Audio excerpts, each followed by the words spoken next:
Lately, a lot of noise has been building around Oprah, and it is not the kind that fades quietly. Comedians like Cat Williams have been dropping warnings, and now people are saying 50 Cent might be next in line to speak out. Whether you believe it or not, the pattern has people talking, and once the conversation starts, it tends to grow fast. Something strange is going on with Oprah Winfrey's South African school for girls. Go look and see what happened to them girls. So Oprah opened the school all the way back in 2007. And since the school's opening, it has been marred with many different controversies. You see, shortly after the school opened, a matron of the school was charged with touching several of the girls in a very inappropriate manner. When the crime eventually came to light, Oprah herself went to fire the school's head mistress. Then, in another incident that happened in 2011, law enforcement investigated the body of a newborn that was found in one of the students' bags. Apparently, one of the girls at the school gave birth, but there were no charges filed against her after this incident. There were also other scandals the school was involved in, like in 2009 when 7 students were suspended for harassing their classmates. And now there's a new scandal that the school is known for, as many people online have started spreading rumors that girls are disappearing from. That's right. People are now talking about how Oprah Winfrey's school in South Africa might just be a front for childing. According to these rumors, several students from the school have gone missing.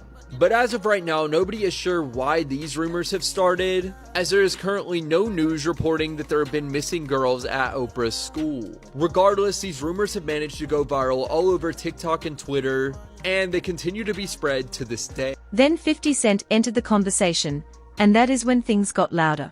According to him and others, Oprah has had a long history of blocking or harming the careers of certain black entertainers while protecting her own position at the top. He has pointed to multiple public moments as proof that this is not just coincidence. To understand why 50 has such strong feelings, you have to go back to the start of his career. When he was rising fast, he wanted to sit down with Oprah for an interview. The goal was simple: show people he was more than his past and explain his journey. Oprah reportedly wanted nothing to do with it. She did not like his music, did not like. I really don't care about Oprah Winfrey or how Sharpton what they think. I think that's the point when you're detached and you don't actually understand the environment anymore. I think they've reached that point. When they look at me like I'm supposed to be detached because I made a few dollars, they're really detached. I don't even think Oprah Winfrey is a black woman. I think she's a white woman. She's been catering to a demographic of middle-aged white women for a long period of time. And I think when you act as if for long periods, you become as if. And I think our views are similar to Bill O'Reilly's.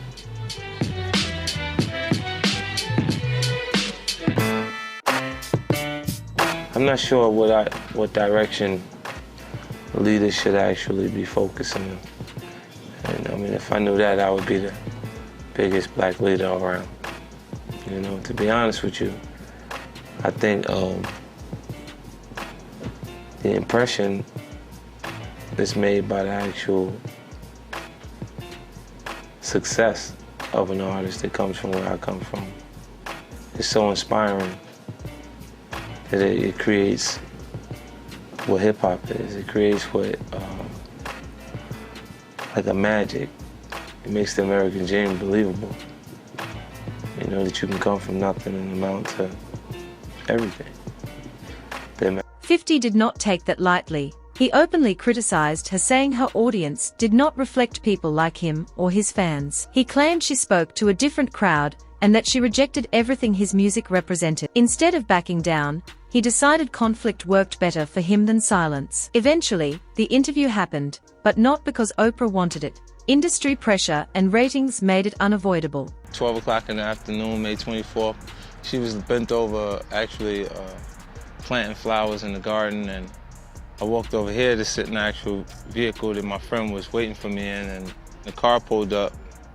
On the side of us, a guy got out the passenger seat of that car, came around behind it, and shot through the actual car.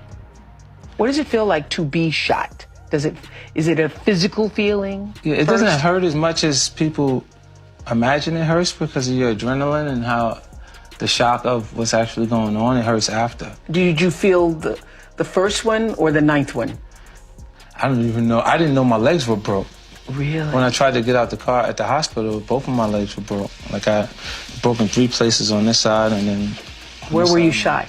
In my hands, my legs several times, like 5 times in my hands and then in my legs and then in my face.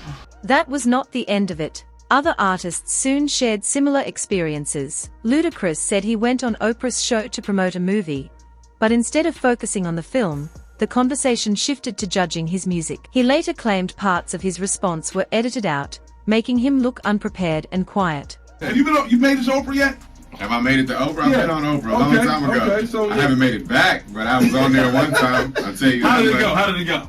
You know what? You talking about the first time I was on? The first time you was on. You didn't see it? No, I missed this one. You didn't hear about it. Is this the one about the N-word? This is about the movie. I do remember. Yeah. She cut you off. Right. She edited out what you had to say. Pretty much. Okay. That's what it came down to. That was the only time I was on Oprah. Okay, and then... Now, whether we get invited back or not... Did you call and say, why did you edit me, Oprah? Those who listening, trying to figure out what was it. It was a lot of it was certain comments that she had made about, I was there for a crash for the movie. Yeah. And basically she said something about not agreeing with my music, but she thought I did great in the movie. And of course I was up there with the whole cast of Crash. Mm-hmm. And so I didn't necessarily felt like that needed to be said. You know, you didn't agree with my music. And even if you don't agree with certain songs I made, say you don't agree with certain songs, don't say you just don't agree with all of my music. Right.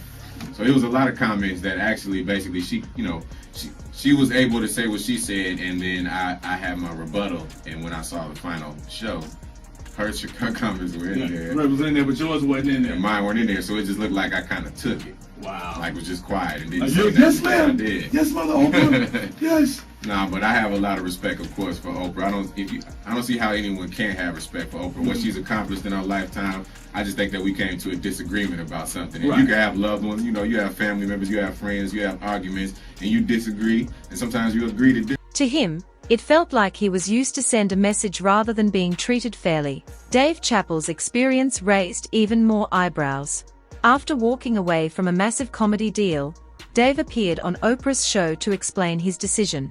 Instead of letting him tell his story clearly, Oprah repeatedly pushed a different angle, suggesting stress and personal struggles were the real reason behind his choices. Dave pushed back, explaining that anyone in it was completely outside of my frame of reference. I've been in show business since I was 14, and I've heard the stories of what happens, and I've seen these kinds of things play out in front of me. Okay. When you say you heard the stories, what do you mean? What stories? I mean, you see before, look, Mariah Carey made a $100 million deal, and 3 months later, she's all of a sudden mysteriously crazy. Or Martin Lawrence punches through and he's waving a gun on the street screaming, "They're trying to kill me." Yeah, we hear those stories. And it always happens around the time of their career where it seems as though they're crossing over the next plateau. Yeah. Would you say you lost your mind, sort of? No. No. Not exactly. Okay. I wasn't crazy, but it's incredibly stressful. Yeah. And I felt like in a lot of instances, I was deliberately being put through stress. Still, the exchange left many viewers uncomfortable. By this point, a pattern was forming in the public eye. Each time a successful black entertainer sat across from Oprah, and somehow the focus shifted away from their work and toward questioning their character or decisions. Critics say this helped protect Oprah's image with her audience while damaging the reputations of others. In fact, she even once tried calling Prince weird to his face, only. Responded to Oprah calling him weird on TV, and what he said to Oprah in the end really made me think. You go to the mall? Last time I went to the mall, I took about 400 people out with me, so I don't do that much. Really? Do you do what we would perceive to be normal, everyday stuff? Are you always this pretty? I know you must perceive yourself as being different, but have you ever perceived yourself as being weird in any way? Yeah. I understand everything's relative, not weird to me. Yeah, and you're living in Minneapolis, of all places. Minneapolis, yeah. I will always live in Minneapolis. You will always live there? Why? It's so cold, it keeps the bad people out.